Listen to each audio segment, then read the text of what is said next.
Hi, I'm Maury Sullivan, Director for the U.S. Nationals. We've got another tape for you here that I want to discuss the marker measurement area, or what's referred to as the MMA.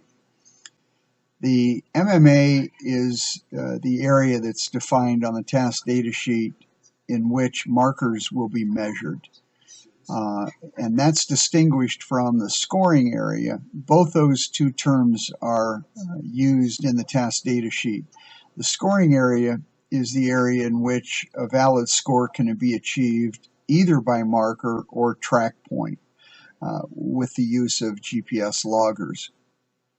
When GPS loggers are in use, it's important to note that no logger result can be better than the worst possible result that's achievable inside the defined MMA. For example, if you were to have a MMA with a 50-meter radius and a pilot managed to fly through that 50-meter radius but did not get his marker down inside the measurement area, then the very best result that the pilot could achieve would still be 50 meters. That result is pushed out to the extreme. This concept causes some concern when it comes to hesitation waltz targets. We may have 2 or 3 targets used in a hesitation waltz, and of course all target areas are not created equal. Some are going to be just generally a very large farm field. One could be a city park that is somewhat confined. It could be a football field, any number of different configurations. It could also be an L-shaped target or a dogleg-shaped target, which provides unique opportunities to expand the scoring area if we don't use a radius. But it's important to note that when you combine multiple targets together for a common task, that you have to make sure that only one stated maximum scoring area is used. So if you had 2 targets, one of which had a maximum scoring area of 50 meters and the other one had 75, the task sheet would say that 50 meters is the defined MMA, regardless of how large the second target might be. Some things to keep in mind this year as far as our measurement guidelines that we're going to use at the U.S. Nationals. We will be using the concept of confines of the field as opposed to a circular MMA. In 2017, we tried to use MMAs that were defined in terms of a radius. Because of the definition of a radius, that gets pretty restrictive, and it was very limiting. So we had made the decision for 2018 that MMAs will be defined as the lesser of X meters or the confines of the field.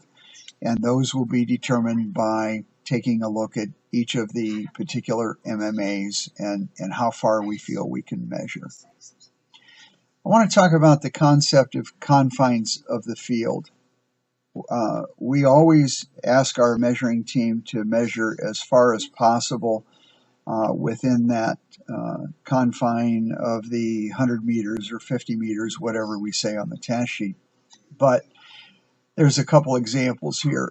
Clearly, we're not going to climb over a fence, and we're certainly not going to put scoring officials in harm's way, whether it be on rocky terrain or, in this case, dealing with an alligator to go measure your marker. You're on your own to go get that marker. The second example shown here, though, is pretty clear. Some events in the past, that walkway may have been defined as the extent of the MMA. We will always measure as far as we possibly can in all directions. And again, only to the extent of the stated limit of the MMA. Here's a couple of examples I want to talk about just to show you the comparison of using a radius for a defined MMA versus confines of the field. This is target number 1, and you'll notice the configuration is a polygon. It's a rectangle.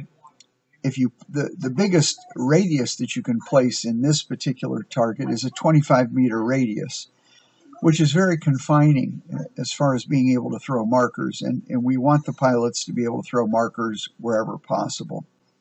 But you'll notice if you look at the other extreme, if you look at the target running left to right, you could get a measurement as much as 80 meters in this case.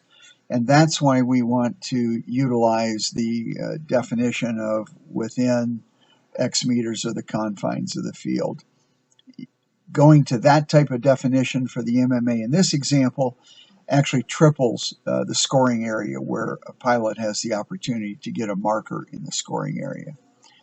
Here's another example. Target number 2. We could get a 50-meter radius, which is a pretty good size scoring area, but when you take a look at the configuration that I've put together in this example, we could get a measurement as much as 100 meters, and we would like to do that in this case. So if this target was standing on its own, it would have the definition of within the confines of the field or 100 meters, whichever is less. But now let's put these two targets together and say we have a hesitation waltz and it's target 1 and target 2. We have to make sure that we have a common maximum scoring area. So in this case, when you take a look at target 1, which had an 80-meter maximum, target 2 has a 100-meter maximum, we have to use the lowest common number there. So the task sheet in this particular example would state that the MMA would be the lesser of the confines of the field, or 80 meters for these two targets. So in conclusion, MMAs cause some issues in selecting targets, especially when it comes to hesitation waltz. And what we are going to try to do is use that confines of the field concept as opposed to radius, so that we can provide equal measurements for all the targets. And as it shows here on the concluding slide, if we had the example of targets 1 and 2, as I had mentioned earlier, we would use lesser confines of the field, or 80 meters. So I hope this helps explain some of the issues of the marker measurement area. And remember, that is the area in which markers will be measured, and that is distinguished from the scoring area, in which that includes both markers and track points. So I hope this will be helpful to you, and we'll see you in Shreveport. Thank you.